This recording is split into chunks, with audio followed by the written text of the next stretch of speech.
একটু আগে ডিম তুলে নিয়ে গেলাম, এখন আবার ডিম খাবার দিতে আসলাম, তো আবার ডিম দেখলাম। এই যে আজকে পাখিটা দেখুন, চামড়ার কোয়ালিটি পাতলা, বরণ ধরে ডিম পাড়ছে একদম নরম নরম। এটা কিসের জন্য বা কিসের জন্য এমন ডিম পাড়ছে একটু পরামর্শ দেবেন, এবং কী খাওয়ালে বা কী ওষুধ খাওয়ালে ঠিক হয়ে যেতে পারে একটু বললে ভালো হতো, অনেক উপকার। এখন দেখা যাক, ডিম তো নিয়ে গেলাম একটু আগে, কয়টা পড়ছে এখন তো নাই, আমি জানি কোনো ডিম পারবে না। এই যে একটা পাইলাম, এখন একটু আগে পেরে নিলাম আবার।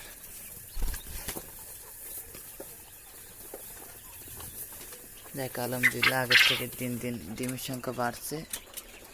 দেখা যাক কতটা দাঁড়াই। নিয়েছিলাম 0 বাচ্চা 200 পিস। 200 পিসের মধ্যে ব্রুডিংয়ে অনেক মারা গেছে বাচ্চাগুলো, আমাদের এখানে বিদ্যুৎ ছিল না। এখন দেখা যাক, দিন দিন বাড়ছে ডিমের কাকি হিসেবে। দেখা যাক কী হয়। খাবার দেবো, পানি দিব, দিয়ে আবার চলে যাব। আবার কালকে সকালে 1 পাক দিব, আর দুপুরে রাত্রে ডিম দিয়ে নিই।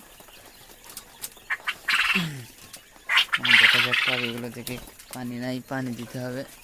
ওষুধ দিয়েছিলাম, পানি রেখে গেছিলাম।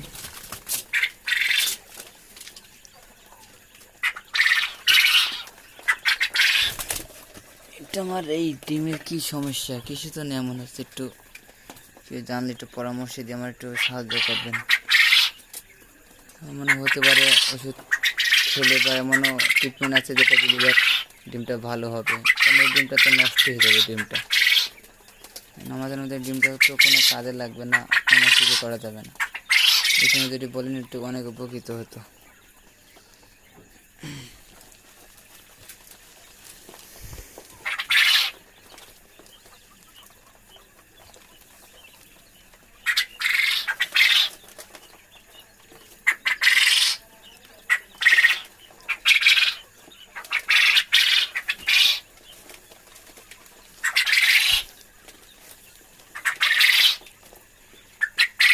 যাক আছে, আলহামদুলিল্লাহ পাখিগুলো সবই সুস্থ আছে। এখন কোন পাখিটাই এমন ডিম দিচ্ছে, এখন সেটা যদি দেখা যেত, আলাদা করে একটু ট্রিটমেন্ট দেওয়ার দরকার। দেখা যাক, কালকে ভিটের দোকান যেতে হবে, যে বলতে হবে যে মুরগি এই পাখিটার এমন হচ্ছে কী জন্য। এখন এর মধ্যে যদি আপনারা কেউ জেনে থাকেন একটু পরামর্শ দিবেন, অনেক উপকার হবে। যাই হোক, খাবার টাবার দিয়ে দেখি ঘুমাই থাকবো। আমরা কালকে সকালে উঠে খাবার দিতে হবে, ডিম দেখতে হবে। যাই হোক, সবাই ভালো থাকেন। এই পর্যন্ত ভিডিওটা সমাপ্ত করা হলো।